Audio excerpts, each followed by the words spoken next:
Good morning student. Online tutorial class lecture 7 में class 5 और 6 के बच्चों का स्वागत है। बच्चों, आज आप लेक्चर 7 में हिंदी व्याकरण पढ़ेंगे। प्रीवियस लेक्चर में भी आपने हिंदी भाषा के बारे में पढ़ा था। आज मैं उस चैप्टर को आपको बुक के माध्यम से पढ़ाऊंगी। बच्चों, आप समझेंगे कि भाषा क्या है। एक समय था जब मानव का व्यवहार अन्य प्राणियों जैसा ही था, जिससे वह अपने मन के भाव दूसरों को प्रकट करने के लिए संकेतों का सहारा लेता था। जैसे किसी को बुलाना हो तो वह अपने हाथ के संकेत से बुलाता था। इसे हम सांकेतिक भाषा कहते हैं। बहुत सी ऐसी बातें भी थी जिन्हें वह केवल संकेतों से ही नहीं कह सकता था। इस असुविधा को दूर करने के लिए मानव ने अपने मुख से ध्वनि निकालकर शब्द बनाने आरंभ किए। इसी क्रम में शब्दों के मेल से भाषा बनी। आप तो जानते हैं कि हिंदी भाषा हमारी राष्ट्रभाषा है। हिंदी विश्व में सबसे अधिक बोले जाने वाली दूसरी भाषा है। 14 सितंबर यानी 14 सितंबर 1949 यानी 1949 को भारत की संविधान सभा ने हिंदी को भारत संघ की राजभाषा के रूप में स्वीकार किया था। यह भाषा इस देश के एक कोने से दूसरे कोने तक बोली और समझी जाती है। भारत में बहुत सी भाषाएं बोली जाती, केवल 22 भाषाएं हैं। जैसे आपका असमिया है, उड़िया है, कन्नड़ है, कश्मीरी है, कोंकणी है, गुजराती है, तमिल है, तेलुगु है, नेपाली है, पंजाबी, बंगला, मणिपुर, मराठी, मलयालम, संस्कृत, मैथिली, बोडो, डोंगरी, संथाली, सिंधु, उर्दू और हिंदी ही संविधान द्वारा स्वीकृत है। 14 सितंबर यानी 14 सितंबर को प्रति वर्ष पूरे भारत में हिंदी दिवस मनाया जाता है। भाषा को लिखने की प्रक्रिया, हर भाषा जो होता है उसकी एक लिखने की प्रक्रिया होती है। इस प्रक्रिया को यानी कि भाषा को लिखने की प्रक्रिया लिपि कहलाती है। भाषा के दो रूप हैं, मौखिक और लिखित। बच्चा सबसे पहले मौखिक भाषा ही सीखता है। इस मौखिक भाषा को लिखित रूप प्रदान करने के लिए कुछ चिन्ह अंकित किए गए हैं। इन्हीं चिन्हों को हम लिपि कहते हैं। यानी इसको हम परिभाषित करेंगे कि मुख से निकली ध्वनियों को अंकित करने के लिए निश्चित किए गए चिन्हों को लिपि कहते हैं। बच्चों, प्रत्येक भाषा की अपनी लिपि होती है। जैसे हिंदी, संस्कृत, मराठी और नेपाली भाषाओं की लिपि देवनागरी है।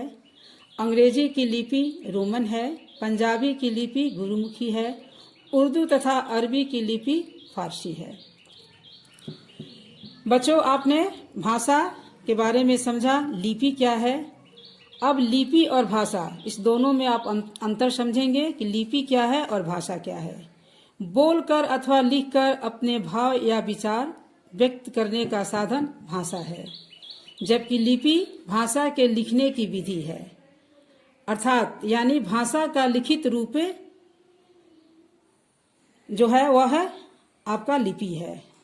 इस प्रकार भाषा की प्रक्रिया में दो प्रमुख हैं, बोलना और सुनना, लिखना और पढ़ना। इस प्रकार भाषा की परिभाषा के आधार पर हम भाषा के दो रूप कह सकते हैं। जैसे इसके दो रूप होते हैं, मौखिक या कथित भाषा। इसको आप इंग्लिश में स्पोकन लैंग्वेज भी बोल सकते हैं। दूसरा आपका होता है लिखित रूप यानी रिटन लैंग्वेज। अब मौखिक भाषा किसे कहते हैं, मौखिक यानी कथित भाषा किसे कहते हैं, इसको आप समझेंगे। जब हम बोलकर अपने विचारों को या भावों को दूसरों तक पहुंचाते हैं तो भाषा के इस रूप को मौखिक रूप कहा जाता है। बातचीत करते समय हम भाषा के मौखिक रूप का ही प्रयोग करते हैं। मौखिक भाषा में हमारे मुख से कुछ ध्वनियां निकलती हैं जिन्हें सुनकर व्यक्ति आसानी से समझ लेता है। जैसे आप मोबाइल फोन सुनते हैं या दूरदर्शन देखते हैं, ये सब भाषा का मौखिक रूप है। या नेताजी कहीं भाषण दे रहे हो और आप सुनते हैं, ये सभी भाषा का मौखिक रूप है। अब इसका दूसरा रूप होता है लिखित। जब मनुष्य अपने मन के भाव या विचारों को लिखकर एक दूसरे पर प्रकट करते हैं तो उसे भाषा का लिखित रूप कहते हैं। जैसे समाचार पत्र पढ़ना, आपका पुस्तक पढ़ना, ये सभी आपके भाषा के लिखित रूप कहलाएंगे। भाषा के लिखित रूप के माध्यम से हम अपने भाव या विचारों को हजारों लाखों लोगों तक पहुंचा सकते हैं। इसमें अपने भावों विचारों को लंबे समय तक सुरक्षित रख सकते हैं। भाषा आपका मातृभाषा होता है। अब आप समझेंगे कि मातृभाषा क्या होता है। बच्चों, मातृभाषा के बारे में आपने पढ़ा होगा कि मातृभाषा क्या है। तो मातृभाषा वह भाषा है जिसमें बच्चा अपने घर परिसर में सीखता और अपनाता है।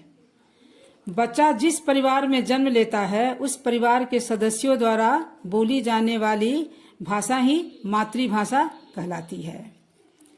दूसरा है आपका राष्ट्रभाषा। आप जानते हैं कि हिंदी हमारी राष्ट्रभाषा है। तो राष्ट्रभाषा क्या है? तो वह भाषा जो देश के अधिकतर निवासियों द्वारा प्रयोग में लाई जाती है वह राष्ट्रभाषा कहलाती है। लगभग सभी देश की अपनी अपनी राष्ट्रभाषा होती है। जैसे हमारे भारत देश की राष्ट्रभाषा हिंदी है। एक और भाषा राजभाषा, जिस भाषा का प्रयोग देश के विभिन्न कार्यालयों तथा राजकाज में किया जाता है वह राजभाषा कहलाती है। भारत की राजभाषा हिंदी है। एक भाषा आप मानक, आप इस शब्द का प्रयोग सुनते होंगे मानक। तो मानक भाषा क्या है? तो विद्वानों द्वारा भाषा में स्पष्टता लाने के लिए भाषा के जिस रूप का प्रयोग में हम लाते हैं वह मानक भाषा कहलाती है। बच्चों, अब आप जानेंगे कि व्याकरण क्या है।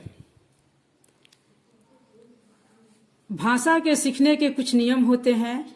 नियमों को सही जानकारी के बिना हम भाषा सही ढंग से नहीं सीख सकते। जैसे आप दो मित्रों की वार्तालाप यहाँ सुनेंगे।